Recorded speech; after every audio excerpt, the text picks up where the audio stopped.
Hi everyone, কেমন আছো তোমরা? আজকে বুধবার, এখনই সকাল 8টার মতন হবে। সবে মাত্র বৃষ্টি থামলো, আর আমি বেশ কিছুক্ষণ আগেই ঘুম থেকে উঠেছি। যদিও চারিদিকটা বেশ বৃষ্টি ভেজা হয়ে আছে।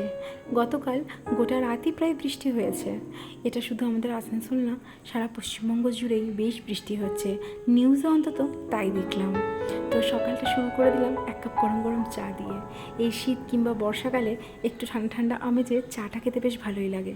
ওদিকে আমার মেয়ে, সে তো এখন ঘুমোচ্ছে, সে এখনও ওঠেনি। তাই জানলা দিয়ে একটু বাইরেটা দেখে নিলাম। এত বৃষ্টি হয়েছে, তাই বাইরেটা দেখো একদম সবুজ হয়ে আছে। তবে যাই হোক, বাঙালিরা পুজোর আগে এত বৃষ্টি ঠিক মেনে নিতে পারে না। যাই হোক, একবার নিউজ পেপারের দিকে চোখ রাখলাম, কারণ আমাদের রাজ্যের অবস্থা এখন খুবই দুঃখজনক বলতে পারো। তাই একটু নিউজ পেপারে চোখ না রাখলেই নয়। মনটা যতই খারাপ হয়ে যাক না কেন, নিউজ পেপারটা দেখে বাঙালিরা একটাতেই কিন্তু মন খুশি হয়ে যায়। সেটা হচ্ছে এই যে আমাদের মা দুর্গা আসছে। তাই মা দুর্গা গড়া শুরু হয়ে গেছে। মনটা একটু খুশিতে ভরলেই দেখি ওই রুম থেকে আমার মেয়ের আওয়াজ, সে উঠে পড়েছে। মাম্মা, শোনো মামা, ঘন হয়েছে। গুড মর্নিং, গুড মর্নিং মামা। ব্যাস, মেয়ে তো উঠে গেছে। তাকে এরকম ফ্রেশ ট্রেশ করিয়ে একটু বাড়ির মধ্যে ঘোরাঘুরি করছিলাম আর কি।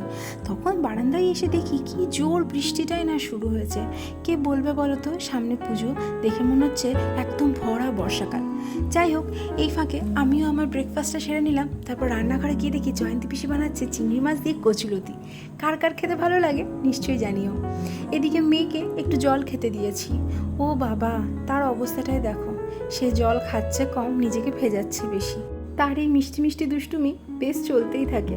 এদিকে তার খেলাতে বোর হয়ে গেছে, তাই সে এখন খেলছে আমার মায়ের নেক ব্যান্ডটা নিয়ে। আমার মায়ের তো ওর জন্য নেক ব্যান্ড বাঁধা সার হয়ে দাঁড়িয়েছে।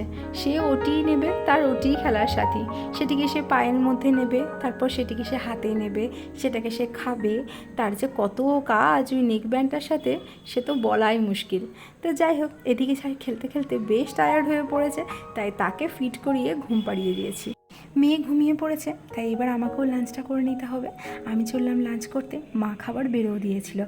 তো চলো, এভাবেই আজকে সকালটা পের করলাম। তোমরা সবাই খুব ভালো থেকো, সাবধানে থেকো। দেখা হচ্ছে একটি অন্য ভিডিওতে। টাটা।